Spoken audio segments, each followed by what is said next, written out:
I can only imagine the time I was on when I was blowing my nose and whatever else. I was like, keep me on mute, Well, keep when me they're on mute. you on that, you get smacked. Sorry. Yeah. Yeah, no, exactly. We're good. Okay, thank you. All right, it's 5:31. I'm going to call us to order. And we are going to begin this evening's meeting with an audience of citizens. It's not on the agenda, which, I mean, You should do it anyway. we can do it anyway. Let's pause for the, we don't even approve the agenda tonight. We are gonna say the Pledge of Allegiance before we jump into the audience of citizens. Please join us.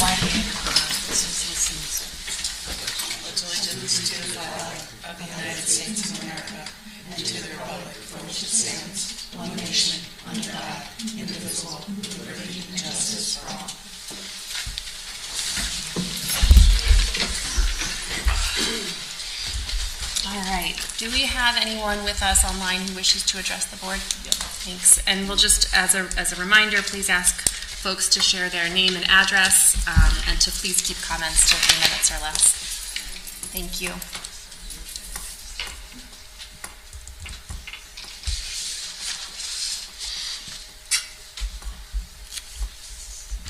Okay, I'm unmuted, so I'm not sure. Am I up? You're good, We yeah. can hear you. Okay, cool. Hi, everyone. I'm Jen Litchie, and my address is 21 Cody Lane. And my proudest accomplishment is that I'm the mother of 3 incredible children. My son Liam is in 7th grade at the middle school. My son Aiden is in 5th grade at Biz. And my daughter Maura is in 1st grade at Valley View. And I'm a 2nd grade teacher at Gildersleeve, so we pretty much have all of Portland Public Schools covered. I started teaching in 2005, and while that feels like yesterday, I'm completing my 19th year in public education. I've taught just about every elementary grade, and 4 years ago, I made the decision to leave a much higher paying district to come teach where I live.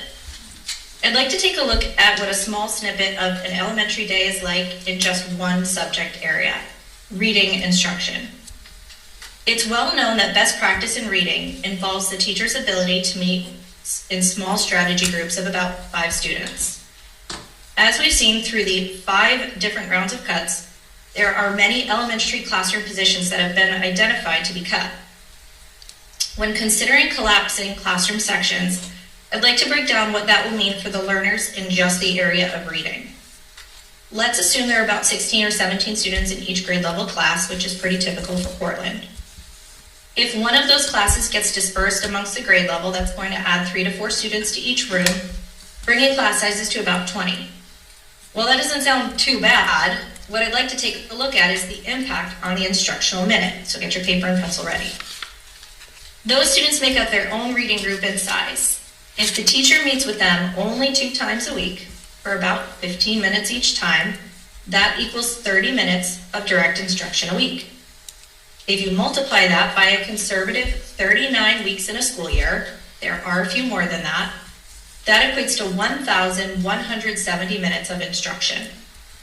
The takeaway is that 1,170 minutes of reading instruction will be lost from that class because their teacher will be balancing a class size that's larger and atypical of our fantastic school system. And that's just one subject area. If I had all night, I could talk about the impact to math, writing, science and social studies, social emotional learning. There's a lot to cover in one day. Or we could discuss the impact on a class with 20 different personalities, or when a child who has behavioral needs is having a difficult day. The impact cannot truly be measured, and the ripples will be felt each year moving forward. But the instructional minute is not all that should be considered when making this decision. As you've probably figured out, numbers make sense to me, and I've got a few more for you. Over the past 6 years, Portland has been incredibly conservative with their increases to the Board of Ed budget. For the 2018-19 school year, the Board of Ed took a 0% increase. When that happened, it caught my attention and taught me that the Board of Ed budget is something that I needed to learn about and pay attention to. So fast forward to this year, I started to wonder, is that what other towns have done over the past few years too? Have they been as equally conservative? I looked at our most practical neighbor, East Hampton. They made a splash last year with their failed budget referendum because it was too low. And in case you're wondering how they knew the voters thought it was too low, in addition to the referendum questions, they put 2 advisory questions on the ballot. They asked, is the general government budget too high, too low, or just right? And is the Board of Education budget too high, too low, or just right? I would love to see Portland add similar verbiage to our ballot, and you can be sure I will be sharing this with the Board of Selectmen. In the last 5 out of 6 years, East Hampton's budget percentage increases are right around a whole % higher than ours. That means you could decide to increase the proposed 5.31%, and we would come close to matching the increases that East Hampton has already done. Maybe you could argue that East Hampton has a different economic base than Portland. So I went to the closest district to us in our DERG, which is DERG E, and looked at them, which is East Haddam. They average an increase of 2.45% over the last 6 years, compared to our average of 2.1%. In total, they've increased their budget 14.73% over the last year, and we've only increased ours by 12.6%. This demonstrates that we really have been incredibly conservative, and there comes a point in time where that catches up with us, especially with inflation rising. And in case you're wondering, since 2018, when we took that hard zero, inflation has risen about 22%. Yet we've only increased our spending by about 12.6%. And so here we are. As Gerald, who is my new hero, and many others said on Tuesday, put the request out there. Let the people express to the Board of Selectmen through conversations and the audience of citizens that we support our schools. Let it go to referendum. Please don't cut more than you already have. I implore you to preserve the instructional minute as much as you can and to support the 5.31% increase to the Board of Education budget. Thank you. Thank you, Jen.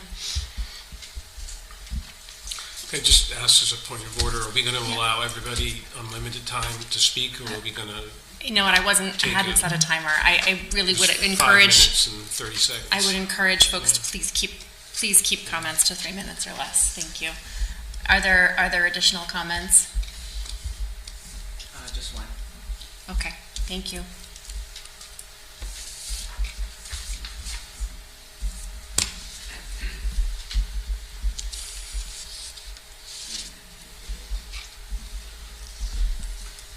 Hi there, my name is Ian Witchy. I live at 21 Cody Lane. Sorry, I'm being asked to start my video. I am guest related to the other Witchy on this call, and I will keep mine a little bit shorter and sweeter. I have kids at middle school, Biz, Valley View, and also my wife is a teacher at Gildersleeve. The extensive cuts that you guys have been working through, I think are really starting to get to the point where they're detracting from the quality of the education that we have to offer, all the kids in town, including not just my own kids, but I have nephews and a niece that will be starting school here, all my friends' kids, and really just the whole town, with the schools being such an integral part of the town. I just think that we're really taking away from the community at large by making any further cuts. So, with that said, I just want to express my support for moving the budget onto the Board of Selectmen at the proposed 5.31%. Thank you, Ian.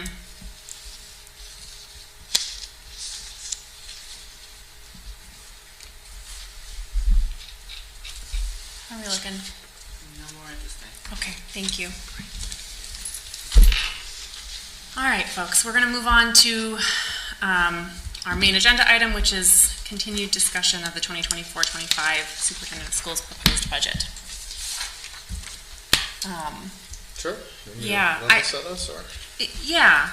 Let me go around the room and see if there's any further questions. Did you want to give a brief overview of where we're at? We've come a long way, and it's to reset. Let's do a reset. Yeah.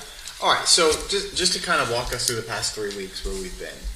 On January 9th, I came to you, and 11th with the proposal of the 4.85 with all of the cuts that were in there. And in that PowerPoint, I sort of laid out for you how the leadership team and I got there and the extensive amount of cuts that we went through that were largely a function of the budget drivers, right? Those things that are outside of our control, specifically the expiring federal relief fund, the reduced school improvement grant funds, the pretty significant shocking increase in insurance, the general wage and step increases, and then a very large increase to student support services that were there. So we recognize, because they're here, we're realists, that where we had started, if we had changed nothing and just absorbed those drivers, we would have been well over 12%, right? So, we were, as a team, I was challenging our group to get us down below 5%. There was no way we were going to be coming this year with a 3 or a 2, which is the trend, which is the 6-year look. It was not going to happen. So, without making the types of cuts that would, raise class sizes large or put us in a precarious situation with special education. Right? That's where we were. So, when we got to the point where you were seeing the positions cut, I think there was, based on the conversation at our last meeting on Tuesday, some discomfort with particularly that 5th round of reductions. And I did share out with you today a reminder of that slide. When we were at that 5th round, it was starting to hurt, right? It was starting to get real for us. Already from that 5th round of reductions, we got creative and figured out a way to put the nurse back, right? And we did that by chipping into some of the athletic training funding that we had set aside, and we're going to be asking our nurse here at the high school to learn some of those athletic training skills, go through some of the modules associated with athletic training, and pick up some of that, which he has expressed he's willing to do in order to save that position. And we also reduce some health office supplies to maintain that position. As you know, we also put back the ESL, the teacher of English as a second language, multilingual student position. I had reduced it from full-time to part-time. We put that back. So even before we got here, we had made 2 decisions to recoup some of those 5th round reductions. I've also heard that the other positions, specifically the library media specialist, the 1 additional TBD position, and the .5 social studies, heard this Tuesday, that there is interest in returning those to the budget. So the letter I sent out to you yesterday gives you a snapshot of if we did that, if we put those positions back, it would be increasing the superintendent's recommended 4.85% to 5.82. I also heard on the board some leanings towards additional cuts in other areas to sort of offset those increases, specifically removing $50,000 from special education transportation. I think that's doable. As a matter of fact, today I interviewed another van driver who came to us, and he actually was on the call, reached out to me, and we brought him in. We're going to develop a pool of van drivers, which I think is going to offset. So we're going back into the transportation business. I think that's a good move. I give Dawn an awful lot of credit. She's been saying that for a while now. Our decision to get out of the transportation business, if we remember, was a function as much of personnel and as it was of logistics and budget. But I think we can do it better and right this time by potentially securing another van, creating a pool of drivers, and bringing that in-house. So I am comfortable with that $50,000 reduction out of special services. We've taken steps in that direction even today, but it is going to be a lift. It is going to be an additional responsibility for us, but I think we can accomplish that, both improve our efficiencies and generate that and potentially more savings if we get a second van and a robust pool of drivers. So we're going to work towards that. Yeah. Additionally, there was discussion amongst the board members about have we looked to reducing in our administrative assistant bargaining. We had, as a team, talked about that. We decided not to bring that forward. As you know, we did reduce the 1 administrative assistant from the requests to support director of curriculum instruction and technology and athletics. This would be, in addition to that, a 0.5 FTE. It would require us to do things differently if we did reduce that position. I'm not super excited about it, but I'm also not super excited about any of the positions that we're cutting. We will figure out a way to do it if that is the inclination of the Board of Education. That would save us $25,613. And I still have to work with the leadership team to identify the best position, or not best, but the position to make that reduction in, and what that will mean for us logistically. I haven't had that conversation with this group yet, but I already have in mind some ways to accomplish that. And then finally, I know that there's interest in continuing the discussion. Like, notice I didn't say a desire to do it. I said there is an interest in continuing the discussion about a student activity fee / pay to play, right? Kate, Frank, and I are going to look and do our homework and see how neighboring communities, many of which do have that fee, do this. And I think we need to vet that idea through policy and through the full board and have that discussion throughout the spring. If we decided to do that, I put as a placeholder at that $100 amount, the $43,000. It could be more, it could be less, depending on the amount we decide to go with. Or if the board in the spring decides not to do it, it just means that we're going to need to go back and identify other places to recoup that savings. What Stephanie did is took $43,000 out of the athletic budget with the idea that that would be supplemented with this pay-to-play fee. If we decide not to do that, it just means that we're going to need to go to other places and restore some or all of that back to athletics. But hey, we have the spring to do it. The dust will settle in other places. We'll see where new hires are on the pay scale. We're also going to hope that our hue and cry, as I know many of you were at the legislative forum today about excess costs, other things will start to crystallize. So if you applied the $50,000 from special education transportation, the $42,000 in a pay to play, and the $25,000 in a reduction of an administrative assistant to offset the 2.5 FTE certified that we're putting back, it reduces that increase from 5.8 to 5.31. So you could take action tonight or discuss the 5.31, or there's a reality that we could meet somewhere in the middle of the 4.8 and the 5.3 by not putting all 2.5 back, but putting 0.5 or 1.5 or 1.0 or something in the middle there. And of course, I just remind everybody, what we're trying to get to is a number to start. We're planning a budget, in some cases, for 12 to 18 months from now. We have a long way to go to get there. This team and I and Stephanie, we make changes to this budget all the time based on new and emerging realities. Right? We're trying to project and predict things as best we can based on past experience, but things change. Every day, things change. Just drive by a gas station and watch fuel price changes every day. We can only control what we can control. I'm comfortable that if we got through tonight with that 5.331%, we'd be in good position to go forward and understand. I would love to get us back to the days of surpluses. Remember the good old days of that? We're in a deficit right now. We're going to be talking about that on February 3rd. We're in tough shape right now. We're going to be talking about going to the Board of Selectmen this year for a supplemental based on outplacements that we didn't budget for but have come to us. I don't want to be there again. I don't want to build a budget around an assumption that we would need a request for a supplemental. What I would like to build is a budget that would put us on a path to a surplus, right? Understanding that we're going to be frugal, we're going to watch every penny, but we don't want to set ourselves up in a deficit position from July 1.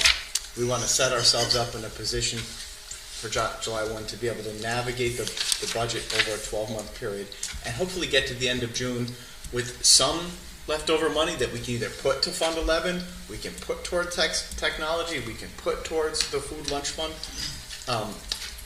and not be having to go to the Board of Selectmen and say, we're in a crummy position, I'm sorry, we didn't expect all these outplacements from the high school or other places that came, right, that we're managing.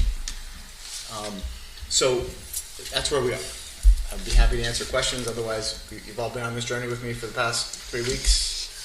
Any clarification on any of it? I just, I'd like to just acknowledge how challenging this budget process has been. And certainly, I hope we can have some conversation, once we're through this, I hope we can have some conversation about how we could tweak the process for next year, to maybe make it a little less painful for ourselves. But it is worth acknowledging this is extraordinarily challenging. I don't imagine anybody's feeling particularly good about the budget, but I really do appreciate all of the questions and conversation we've had thus far and the work that we've done thus far to move us forward. My hope is that we can reach some consensus where folks can, if not feel good about the budget, at least feel confident that we're moving forward with a budget that lets us support our kids. So I think at this point, I'd love to go around and just hear where people are at. And if, as Charles said, if you have more questions, if you need more information, share that. But it would be good to know kind of where folks are sitting right now. I don't want to, force us to go around in a circle, but I won't make Stacy go first. Does anyone want to kick it off? No, I'll start. I think, just to cut to the chase and make it simple, I think, obviously it's an incredibly hard budget year. I think that Charles and his administrators have done a fantastic job. They came together, through 5 rounds of determining to bring us something that they felt was appropriate, that could meet the needs for the district. It wasn't perfect, but we can't let the perfect be the enemy of the good enough. And, and I think that the January 19th version of the budget that Charles brought to us and recommended to me, is where we should be. And we shouldn't have gone in the last meeting and started to reinsert FTEs into the budget, where the administrative team and Charles worked together to come up with a plan that in their opinion, while not, I'm sure they don't love it, they recognize that it could be successful and it would meet our needs and it would be able to move the district forward and maintain us as we go through this really incredibly hard fiscal time as a country, not just as a town, everybody. People aren't getting raises. People aren't. So I would say that. So that, in my opinion, I think we need to go back and the January 19th memo had a 4.85% increase. It reflected the $81,000 in additional costs for the health care that came in higher than prayed for. And I think I already said this, he laid it out for us. It preserves class sizes where there were pruning that they recommended. They had plans to continue to meet the needs of those students through other means. Nothing was being left, to my understanding, where we just cut people off and said, no, kids aren't going to get educated. It was a plan that administrators had, the professionals that we've hired, our superintendent, our chief executive, brought to us and said, this can work for us. So that's where I am.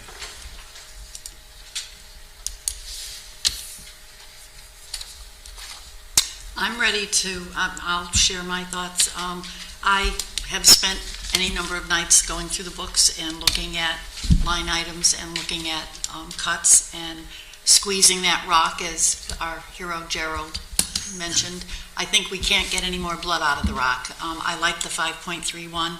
I like the fact that we've restored a couple of positions that the community felt was necessary for student success, and always with students in mind. I think this budget answers the question, can we support the programs that we have right now with the necessary staff, and will we not see cuts to student learning? And so I'm ready to put this baby to bed and say 5.31 is a good place to land. And recognizing the hard work that the administrators and Charles and Stephanie have done, and also fellow board members. I don't think any of us have slept easily. It smacks of the COVID reopening of schools in 2020 and 2021. It's that feeling of sickness in your stomach that just doesn't go away. But I think this is a really good budget, and understanding that it is not carved in stone, and there are changes that will come as the spring unfolds, and I think I could vote on this right now and be happy, and I could sleep tonight. I can go. Stacy? So I left the 23rd Tuesday, not necessarily feeling that we were like at a consensus to put back the 2.5 FTEs, and I really didn't leave with any consensus about the secretary administrative assistant piece. So that's where I left. And did I not sleep? No, I did not. I did not sleep Tuesday night, did not sleep well last night. So I'm kind of in alignment with where Tim is at with the January 19th number. I struggle with the fact that, and I hope no one takes this as that, I do not think that library and media specialist is important, because I truly do.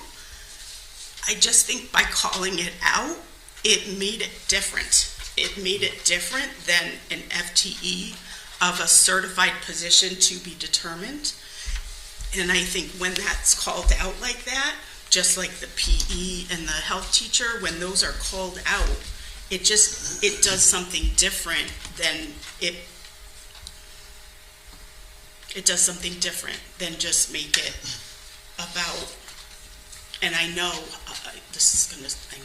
it's just gonna sound terrible, but it makes it more about the person instead of the FTE, which is, unfortunately, I work in healthcare. I never like to think about healthcare as a business, but it's a business, and so is education. So this is, I have struggled. I would probably be able to do the January 19th number. I would also be able to do the meet in the middle, but it wasn't a great feeling to leave on Tuesday thinking that this letter, today's letter came out saying that the board wanted all of this back in, because I didn't feel like that was the consensus of this board. So that's where I'm at. Thanks, Stacy. Sarah, Kim, Dave? Yeah, I don't feel good about the budget either way. Similar feelings to Stacy, that calling out positions, not calling out positions, where we've landed doesn't feel any better than thinking about the January 19th. Just voting for a budget that has this many cuts to positions goes against supporting public education. So for me, I don't see a good vote where I leave here feeling like, all right, yeah, I was in support of that budget and now I can go sleep well. I'm not going to go sleep well, regardless of how it turns out. So if the board doesn't feel putting all of those positions back in was the right thing, like, I want to vote for what we all feel is the best thing to do. So that's where I am. Thanks. I just got some over comments over the whole thing. Is that been through many of these budgets, and it's a dizzying process with all the puts and takes, the scenarios, what's in, what's out. I mean, Tuesday night I left here with a headache with so many of the different scenarios going on. But I will digress a little bit that, the zero budget that we had in the prior years was, because I was around then, was meant we weren't spending any money to do any of the necessary repairs that we needed to do. So I'm dovetailing into a lot of the parents that are concerned about the budget to ask for their support when it does come up for referendum, that we're going to need them to step up. And part of our being able to afford the future is being able to consolidate our schools, take advantage of the state reimbursement, and get these repairs done at a timely basis. And the second thing is, Also, reach out to our state representatives as well, because, it's one thing to tell us here what your needs are, but, we're burdened by a lot of excess costs that we can't control. And I know Meg's fighting for us on her end, but I think if everyone, does a little bit to help push that, it will help us try to get the funds we should be getting to help support some of that. So, with that said, though, my take on the budget is the superintendent is who we hire to make the decisions. We should support him.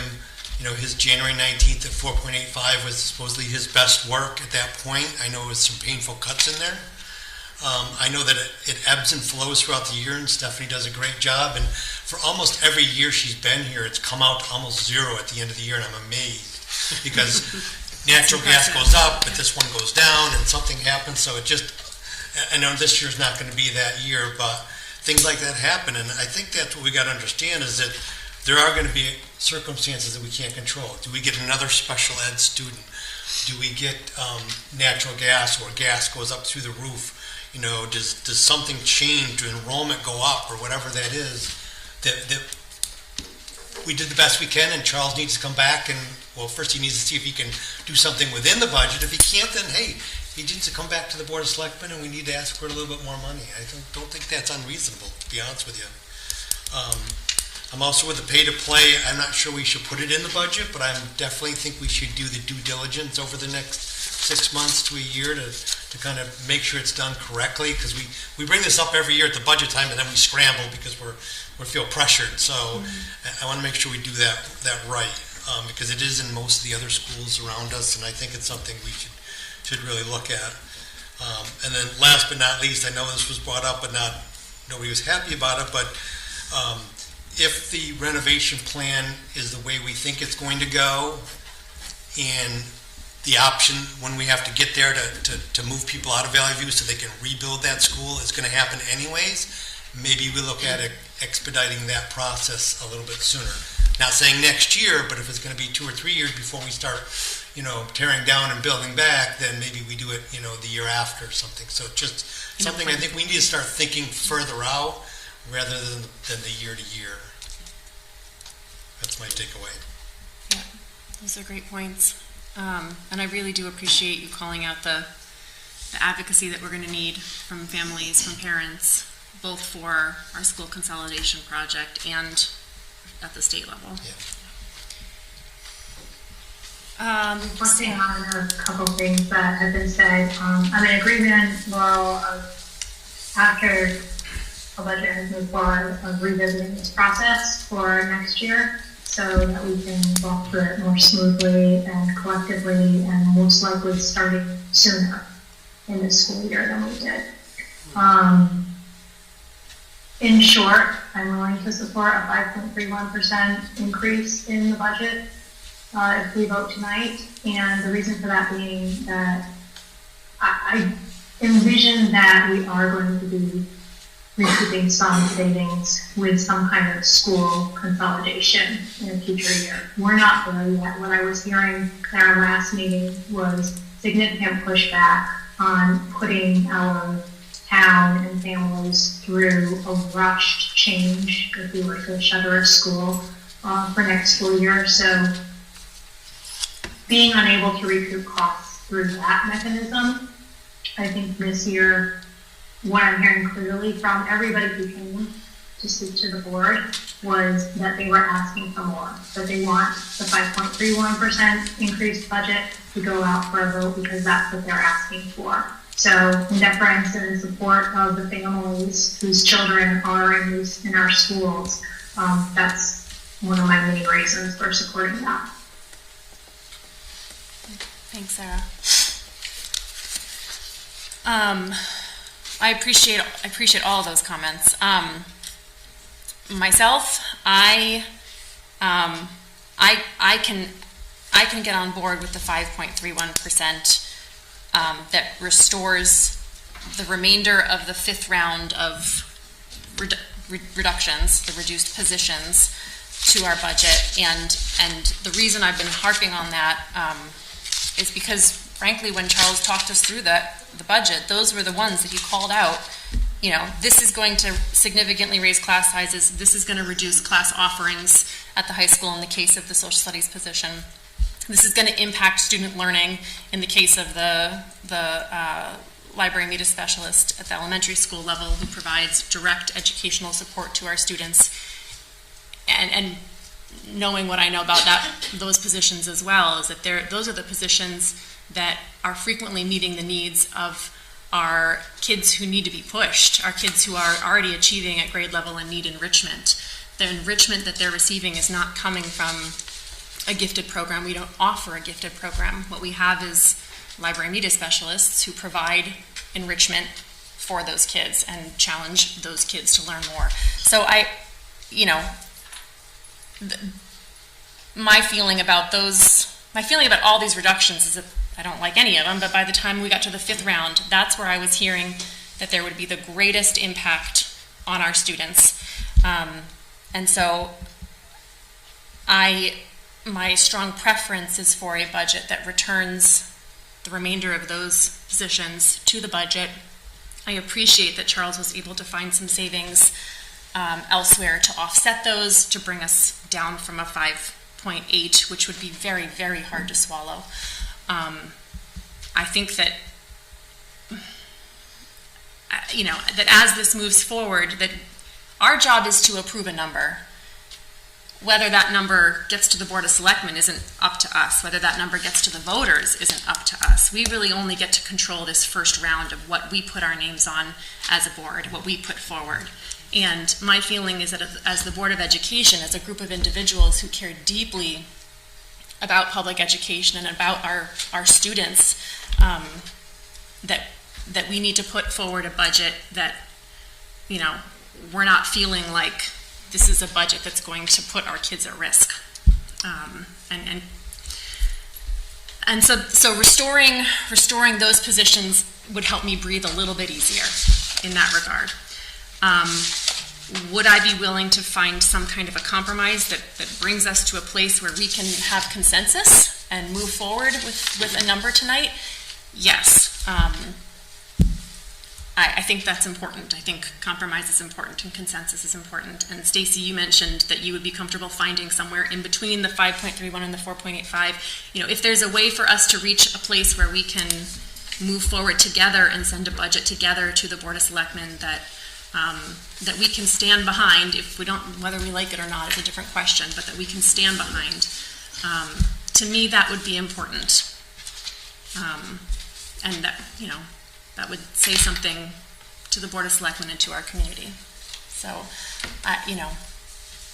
if there's a way for us to move forward together, I'd like to see that happen. That would be my preference. Can I make one other comment? Of course.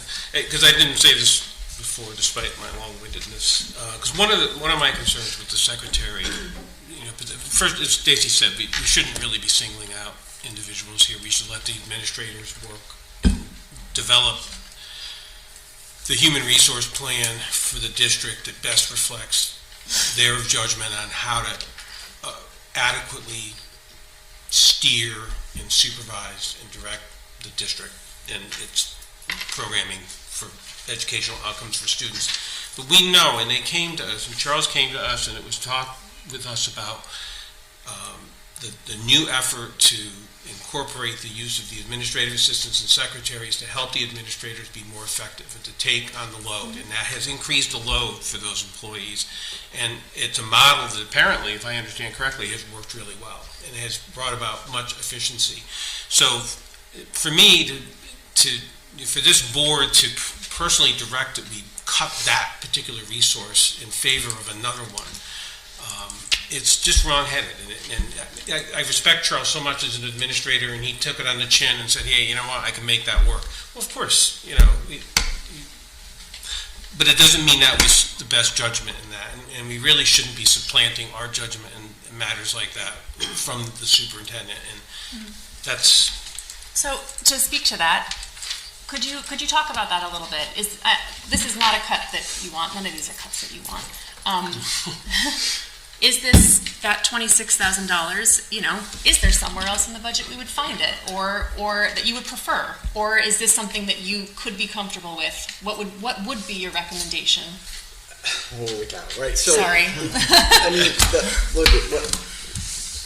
We haven't put enough on it. I know. Charles, you know you have our respect. Yeah, I know, And gratitude. I see how hard you're struggling, and believe me, I'm all ears if there are better ways to do this next year. If we start earlier, I'm trying to be as transparent with this budget as I can. The hard part for me is, again, a magic thing happens when you vote. It becomes your budget, right? Right.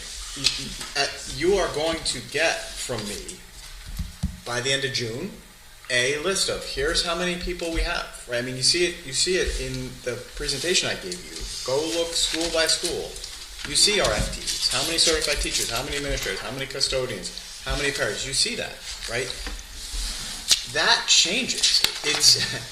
It's changed every year I've been here, right? For example, this year we moved a second grade teacher to kindergarten because we needed another section of kindergarten. I came to you one year and asked for up to 5 more paraprofessionals, right? Yeah. We've added ELL teachers. We added a BCBA, right?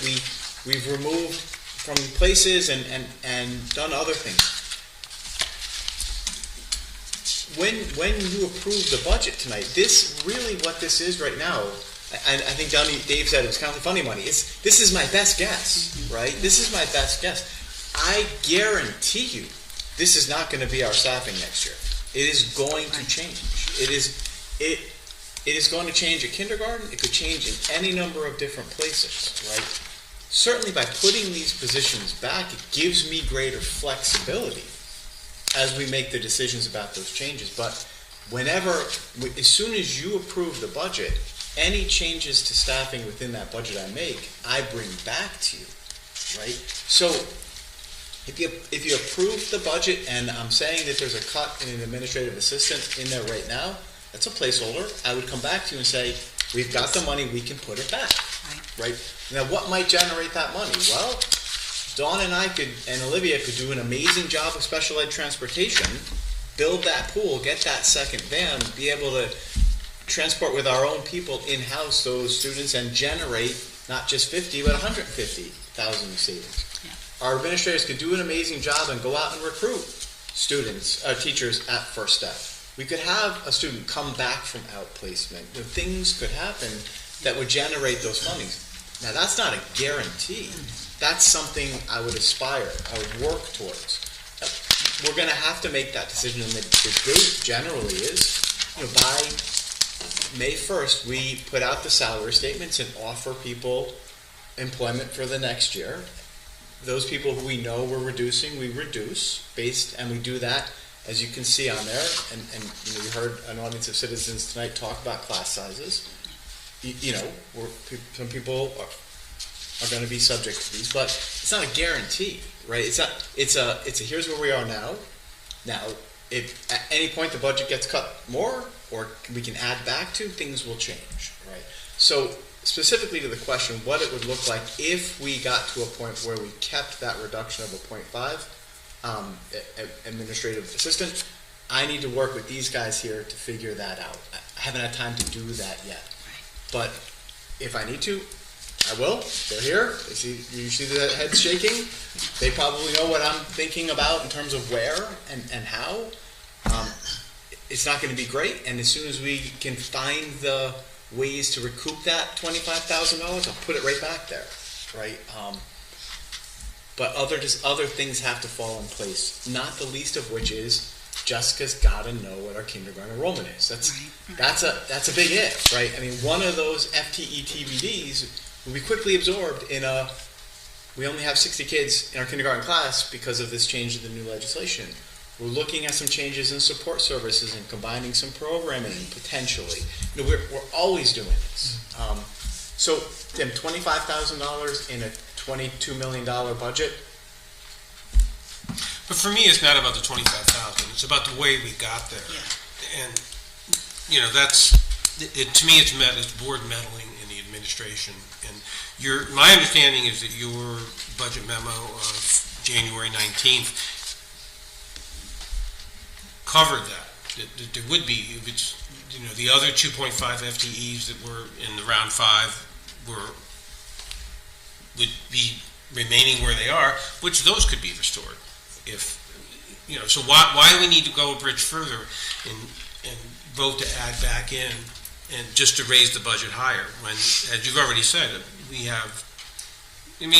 come to rely on you to manage the budget effectively. Yeah, to bring us home I would, again, and land us safely at the. I think what I heard Laurel trying to do was say, hey, anything you add back in to the 4.5, whether that's up to 5 or 5.1, anything you add back in is going to create greater flexibility for us when we make those final decisions. Right? If we go below 4.8, it becomes more complicated. Anything we go above 5.8 creates greater flexibility. I think that's kind of. And that's Yeah. part of it. I mean, that is a big part of it for sure. Yes, and I keep kind of in the back of my head. I have got this like on repeat that a district's budget should be a reflection of the district's values, and I want us to be able to put forward a budget that I can confidently say, hey, we've done our very best to make sure that we are not cutting too deeply into the people who meet our students' needs every single day. And so that's what's in my head. I didn't mean to cut you off. No, that's it. It's a hard question to answer. And then, Tim, I will be the first person to tell this board that, yes, I manage your budget. Please don't micromanage. I think that this board has been excellent about staying in your lane at your authority derives from the action of the board and is reflected primarily in the policies you set, the budget you set, and your evaluation of me. Right? That's where your authority comes from, right? Here is where you're exercising that authority in providing me the resources. And then the way in which I manage those resources is a reflection of if you choose to keep me as your superintendent, right? And the policies you set around how that funding, whether it's start age to up to 22, all of the policy changes you make, including a potential policy of pay to play. That's where your authority springs from. So, Tim, there is a role in this budget process for you to take a little bit more of a micromanaging type role in terms of at least identifying fundings and priorities for me, because that's what I'm going to act on, because I know that's what you're holding me accountable for. Can I add a thought to that too? I want to say something because I'm the one who offered the secretaries up, and that may seem like I've targeted a bargaining unit or pitted people against each other. That's did, not. actually. That is not what I did. That's what you said. Let me finish. Okay. Let me finish. That was my union. That I was a steward of that union. I fought for all the things that we got, and believe me, we fought. But at the same time, there are no protected classes. And unfortunately, this is a small district. When we talk about library media people and we say we're going to cut one, we know we've only got 4. So what happens? We immediately go to the person who may be associated with that job. That's the unfortunate part of living in a small district. If we were getting rid of library media people at Waterbury, where they've got 40 or 50 of them, it wouldn't be the conundrum that we face today. So we're not targeting people for positions. And I don't believe, as a board member, my responsibility is to make sure that every stone is unturned. I don't want to know how many bottles of paint Jessica buys at Valley View, or how many pieces of paper get run out of the machine over there in the library. That's micromanaging. But I think as a effective board member, I have to look at every single line item that we have in that book and say, can we do better? And I ask the hard questions because, like I said, somebody's got to do it, and I took it upon myself. I'm sick to my stomach, literally, with this budget. I cried the first night we got the book and saw the cuts. I understand some of them, and I understand it's the teachers, in the kindergarten, first, second grade, or third grade are victims of declining enrollment. That we can't do anything about unless we ask people to have more babies. But and they are coming, I think, after knocking on doors. There are a lot of families that don't have kids who came into the district because we have great schools. But I think that as my responsibility is to ask those questions, and there are no protected classes. So I did not target a bargaining group against a bargaining group, and I want to make that very, very clear. going forward. So what I want to say is that I think what this board has done over the last several meetings and done well is what you just said, leaving no stone unturned in looking for some potential savings that could allow us to return some of our certified teacher positions, take them off the cutting block. And that was talking about closing a school next year. It was talking about, reductions to the administrators bargaining or the admin secretary, the admin assistants. We looked at a lot of different possibilities. It was talking about pay to play, which nobody likes, but we're going to continue talking about. Trying to, have that conversation about transportation savings. In my mind, all of those things were sort of a broad cast, trying to find anywhere a little bit of savings here or there, so that we can come up with a budget that we are okay moving forward with. So I think that is part of our job, and it's not. Yeah. And I'm reminded that Stephanie every month gives us a financial update and tells us where we are in the scheme of things. So although this is the budget time, we are constantly learning about the budget and the movement of things from one place to another. And I'm thankful that that happens every month, Stephanie. So the budget is really, yes, get a number tonight, let's do it, but let's continue the conversation through the next 12 months.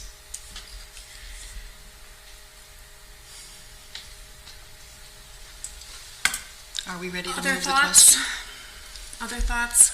Where are we at? No, my only other comment is that, back to that, and I'm trying to micromanage, because what happens if the Board of Selectmen says we want 4.5? Where are you going to come back and cut other places because we've said we want to save these areas? No. I think So everything there's no changes. sacred cows on this. Yeah, budget. we do this every year, right? I mean, we've been through this a lot. And every year, we put forward our best effort to send a number that is responsible, fiscally responsible, reasonable, and represents our needs. We send that number to our first selectman. They do their best with it, the Board of Selectmen does their best with it, and the voters do their best with it. But we don't have control over those pieces. We have control over this piece. So at that point, if that happens, Charles and his team does what they do every time, which is to go back and say, okay, knowing what we know now, 5 months from now, because things may or may not have changed by then, what do we need to change at this point? Yeah, Right? that was my point, is there's a lot of variables that we're not going to be able to solve for. Right. And I guess the only other thing I would mention is, I want to remind everyone, why is this so complicated right now? What is it about this year that's so complicated? Special education, particularly outplacement increases, a crazy insurance increase, and the cliff. We knew we were going to be here with the cliff. We were ready. I had a plan for that. I was studying the demographics. I saw that. But the special education increases that are outside of our control, right? I mean, we can't control those. We tell you all the time, sometimes the wind's blow in our favor and sometimes they don't. And that insurance, outside of our control, right? That's why it's so hard right now. I mean, we would be having a piece of cake tonight. We wouldn't even be here tonight. We would have been done last week if that insurance bid came back with a 3%. Yep. Right? We would have been done. Yep. We would have been done, right? But that 12.7 conversation, which was terrifying to hear, is likely going to be a happy number someday, based on where we are and heading, if things don't change, is what's really jammed us up here. Yep. Right? That's why this is hard, because if we changed nothing in the budget this year, kept everything we had and rolled it over next year, 12.7% increase. Yep. The only way to get from that to where we are now was to make cuts. Which you did, Which 5 you- times over. Right, and I hear you, that fifth round, they can tell you, it was painful to sit in that conference room over there, and it wasn't just these that you saw, there was a whole other list, and each one we went through was like, ouch, oh, that would be hurt so bad, right? And, good thing these guys are friends, because, gets ugly, right? It gets ugly when we start talking about that, but, we're here, we're at, what's my recommendation to you right now? split the difference between the 4.8 and the 5.3, and maybe let's just try to move forward, because I agree with Laurel. It is very powerful if we bring up the full support of the board. You know, if I bring a 4-3 vote budget forward, you know, that's not where I want to be. I want a 7-0. Let's go. And if that means we compromise, we give a little, and you give me a 5.1 to bring forward, and I can say the board fully supports this because they know that the things that got us there are outside of our control. Those drivers outside of our control, and we made painful cuts, but we're still at like a 5.1 or something. Like, get there. And I can't tell you what to do, and I'm just guiding you, but it would be really helpful to all of us, to our students, to our community, if I brought a 7-0 vote on a budget that was fully supported by you, and it were, again, I'm making an abrupt, 5.2. Like, we're close. I heard y'all, we're somewhere between 4.85 and 5.31. Like, can we split the difference and get the 7-0 place? And maybe we can't, and that's okay too, but that's my thinking about it. Because it's going to be hard enough to convince the Board of Selectmen and the voters that we need what we need. And we are going to need all of our community members who came and spoke up to us about how important this is to come and make the same appeal to our Board of Selectmen, because, you know, they will need to hear that from their community. And I'm grateful that we had our representative from the Board of Selectmen sitting with us through this process to really witness just how much time and effort and attention goes into producing this document that really represents our district's needs. So I'm hopeful and I'm optimistic that we will, you know, have good partners in our Board of Selectmen. But if we remove anything, we're going to drive the cost up. We're not going to drive it down. In other words, if we took off the $43,000 for pay for play, that's adding $43,000 back into the whole amount. That's going to raise the 5.3 higher. So knowing that none of us like the pay for play, is anyone saying right now that's a deal breaker for me, take that $43,000 potential revenue off the table? Or is everyone in agreement about that piece, that we should at least explore it? Keep it as a placeholder and explore it. I think we should keep it in there. We don't want to keep going backwards. Exactly. We keep doing that. We keep digging a deeper hole for ourselves. So, yeah, I don't love it. But let's explore it and let's understand. But, you know, we looked at this in great detail, I don't know, 5 years ago or something. And even then there was a trend. Right, but even then there was a trend towards doing it. So let's look at it and see if we can make it a fair. If we need to go forward with it, that's. But all I'm saying is that anything that we now take off of this budget, which is at 5.31, is going to add to it, because we've reduced So I can't follow you. by. No, I think Charles is suggesting that if we're capable of finding some compromise between the 5.31 and the 4.86, if we could come to agreement on a 5.1. 5.08 would be the middle ground. Like, split the difference between the 4.82, 4.85. 4.85 and 5.31. Right, it's 0.46. So divide that. So what do we need to? So I think Charles would need to consider which, you know, where he would be recommending further cuts. But I guess my question is, if we're all in agreement about leaving the pay for participation activity fee, whatever we want to call it, if we're comfortable leaving that placeholder in the budget, let's check that box and not debate that anymore. Well, that's what I say with the January 19th proposal includes that in it. And if we can incorporate that would, the only thing that would do is not fund the 2.5 FTEs that the board saw fit to restore, although there was no vote on it, but there, and what I'm hearing is there wasn't really a clear consensus on that.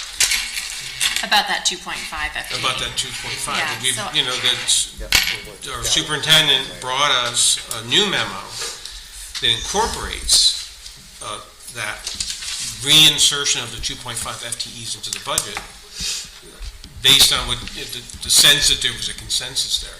But it didn't sound like there really was a consensus there.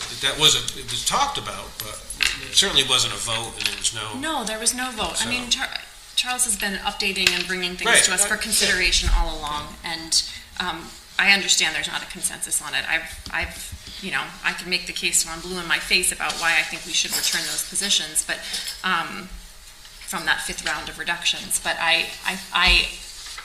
beyond that, I'm acknowledging how important it is for us to try and arrive at a place where we can be in consensus with one another and send something to the Board of Selectmen. I think we just stick with that for right now. Well, I have a question, Sure. and maybe perhaps Charles as well. It sounds to me like if we could reach consensus around a 5.08% increase, we don't need to figure out which those line items are. We can just send that percentage increase of that total budget forward. And I'll just say, if we can reach agreement on that, then I would support that. Yeah, so let me kind of, because Stephanie just did her wizardry here.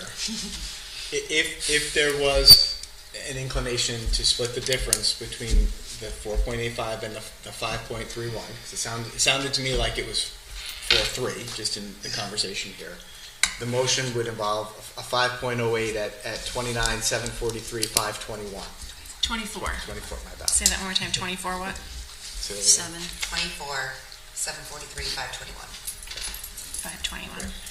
What that would get us to a place where I know how much fuel is in the tank, and I would be bringing back to you recommendations about what would be in and what would be out, what would be TBD, and then of course, don't forget, everything's subject to change going through the spring. If that could get us a 7-0 vote right now, that would be pretty amazing. And again, I do think a 7-0 vote sends a powerful signal to our community. And hear me say, that's more than I asked for in the superintendent's budget, not by a lot, but by something. And it would save at least a position or two, especially if Dawn and I can work on transportation, if we can make sure we hire sharp young teachers at step 1 or 2, if our pleas to the State Department for more excess cost comes in, if things change in special education outplacements. I'm, as your superintendent, I'm telling you, and I think I speak for the leadership team, we will make that work and not be raising class sizes, be providing outstanding programs and services, extracurricular, co-curricular, athletic, and let's then have a discussion about the pay to play. If ultimately the decision on that is a no, that's another place that I have to absorb, and we'll make it work. This is a big increase. I get it. 5.02. I sent you the percent increases over the past 5 years, and you heard them reference. This is a big ask, but we're in this time of drivers that are outside of our control. I think it's a good compromise. I think it's a good compromise. Yeah. It's meeting everybody in the middle. How are folks I feeling? don't. That's just my opinion. Yeah. But I just want to say, because my first year on the board, when we passed a budget, and Philip at the time said, "Now it's your budget, and it's you to bring forward in March and support it and argue for it." And I wish I could say I could do that with this, but and I know it's such a small amount. Small amount. Yeah. But it almost feels like a principled stand on my part at some point, just to say. What's the total amount of the increase from 4.85 to 5.8? 42,000. It's 42. 40. Yeah. Yeah, we're talking about 42,000. Yeah, we're talking about $42,000. Right. Well, and I flipped that on its head and said, right, we were talking about 42,000. We had a plan on the 19th that was adequate, that you had presented, and I don't know. That's where I am on it. I think I could change. There's minutes left before we end Let's this, make right? a motion. Let's see where. I don't know. All right, let's See where you stand. Are there final comments before we move forward? Are there final thoughts from anybody? Just that I share Tim's, on principle, like you, I don't feel like I'm going to be proud of this budget moving forward, but what are our options? So, I could echo that. Yeah. The very first thing, do you remember what Charles said to us when he gave us these binders on our January Oh, God. 2nd meeting? Was it I January don't. 2nd? Was it He years handed us ago? our binders and he said, "You're not going to like this." He said, "Nobody's going to like this. This is a miserable budget."